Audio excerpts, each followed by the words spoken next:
That's the other thing that people don't realize. We change who we are for this tournament. We sure do. We have to like bring our voices down. We have to wake up early. We have to wear more we have to follow clothes. We have to follow the fucking rules. We have to follow rules. Do you think we got where we are following the fucking rules? We sure did not. Did not. We did not. But we do. We assimilate. We chameleon. I kind of honestly turn into another person. I so turn do I. in so much to the like amount a of times senator's wife. the way I said yes sir, yes ma'am. Yeah. I've never done that. Mm-hmm. And I've been around you where everyone says it all the time. Yeah. That's not in my nature. I'm a very much thank you. Mm-hmm. But I was a yes sir, yes ma'am everywhere we went. I found it very endearing. You know? Yeah.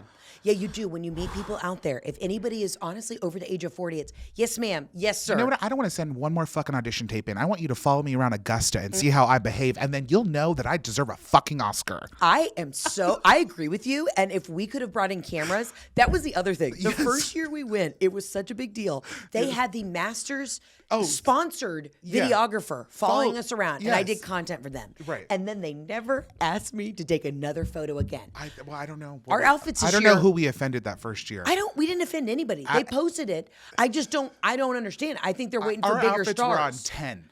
I didn't see bigger stars. I did see Niall Horn. Did you see any other bigger celebrity than that? I mean, no, because we weren't invited anywhere. We weren't invited anywhere. We were hungry.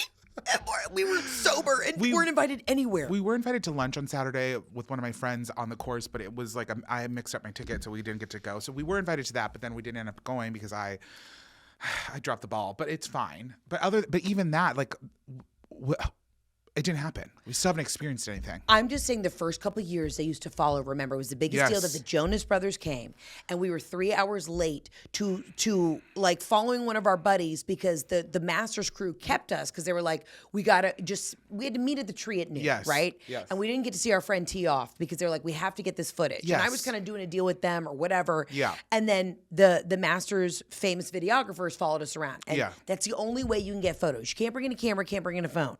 And then after that, we fought with the Jonas Brothers the first year. Never got called back. And then we never got called back. They weren't there this year, I don't think. No one was there. Yeah. Okay. Well, I guess The Bachelor was there, but I didn't see him. The current Bachelor, I don't even know who that is. I don't Joey. follow The Bachelor. He's a tennis guy. He's not even a golf guy. He's a tennis guy. Were people losing their mind? I don't know. I didn't see him. I didn't watch this season. We were on tour. We were in Australia.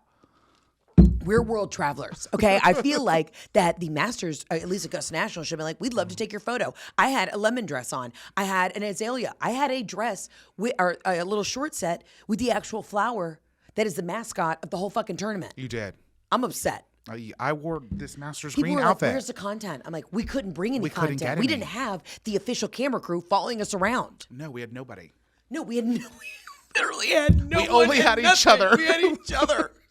We had each other and no food. And you don't want to see us together with no food. At one point, we had a friend there who was following us, who was a therapist. And on the third day, we were like laughing quietly, but laughing to ourselves. And after 3, she comes up again. She's, are you guys talking about food again? And we said, how did you know? She's like, I can hear you whispering and giggling about food. Because I had already that morning, we had been talking about food so much every day that we would get out of this tournament that my phone started to pick up and started sending me advertisements for the restaurants in Augusta, i.e. how we ended up at Mi Casita Taqueria. Yeah. And we got called out by a therapist, by a sports psychologist. Literally said, I can hear you guys in the bushes giggling about food. And we were like, how'd you know? She's like, you're consistent. You're consistent. After 3 days, all her takeaway was, you're funny and you only talk about food. And we're consistent. And at the end of the day, that is what I like. That's what I want my legacy to be. Yeah. She was fucking consistent. We're not saying that it was, I think, this is what I'm going to try and say. The stakes were so much higher because we are now so much more. We're rooting. We're rooting and so much more invested on a personal level. Yeah, it's kind of with like the players. Let me break it down for you. It's like, okay, girlies, like, you know when you like do the March Madness bracket as just for fun. You're not really rooting for a team. You don't have a team in it, and you're just like, you're gambling to gamble, and that's what makes it fun. And that's how it was the first year for me. I didn't know golfers. I didn't really have friends. I didn't know a thing about it. I had been kicked off a course when I was in high school, but this year I was like, oh, now I know these people, and I kind of know the personalities, and I want some of them to win. I've watched Full Swing. I've seen it, and you're kind of rooting for people versus before when you win the bracket and you win $10,000. You're like, oh, what a fluke. You're like, I'm going to buy a Birkin and live my life. And now you're like, fuck. Yes. Fuck, he's in the fucking woods. Yes. Yeah. It was stressful. It was Very stressful. Still had a great time. I mean, it's still an honor to go. It's still like, there's nothing like it.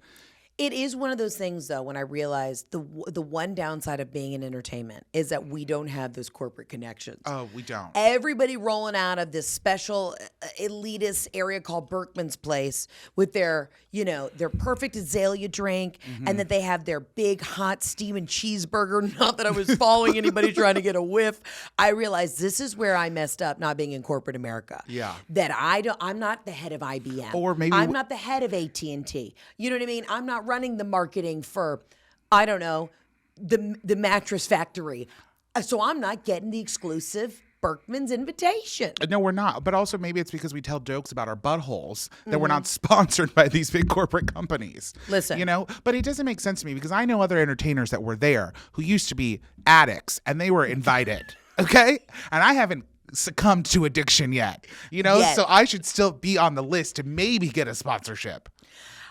What people don't realize as well is that there's only, I think it's less than 300 members of Augusta National. It's small. And you have to wear your green jacket Yeah. while you are on Which property. is like the biggest flex. It's the when you biggest see flex. the members in the green jackets, and this year we saw like several women in the green jackets. I saw 3. Yeah. I clocked 3. There And are I was only like, 7 yes. members.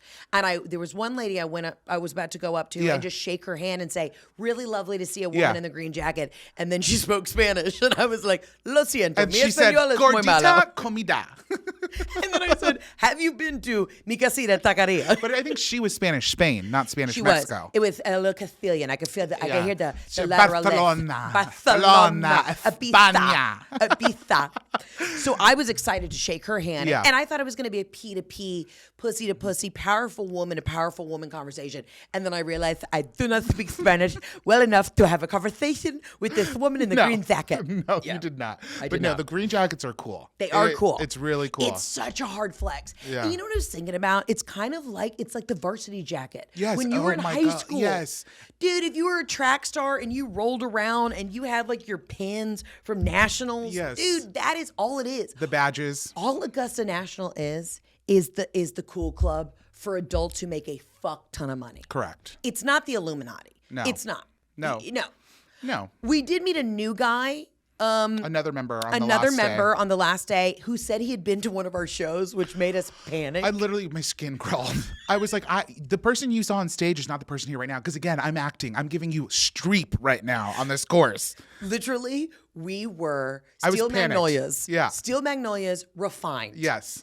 Yes, this lovely lady, shout out to Emmy. She's a big fan of the podcast. She and her fabulous husband came up and said hi. And he was like, oh, yes, I've been to your show at the Fox. And I almost threw up. Yes. I said, sir, you were a member at Augusta National. What are you doing at my zany, silly show? He's like, I had a great time. And I was like, okay, they're cool members of Augusta. Yes. Yeah. They like to giggle. Yeah. No, I'm sure they all like to giggle, but it's just like It's jarring. intimidating. It's jarring. Yeah, it's intimidating.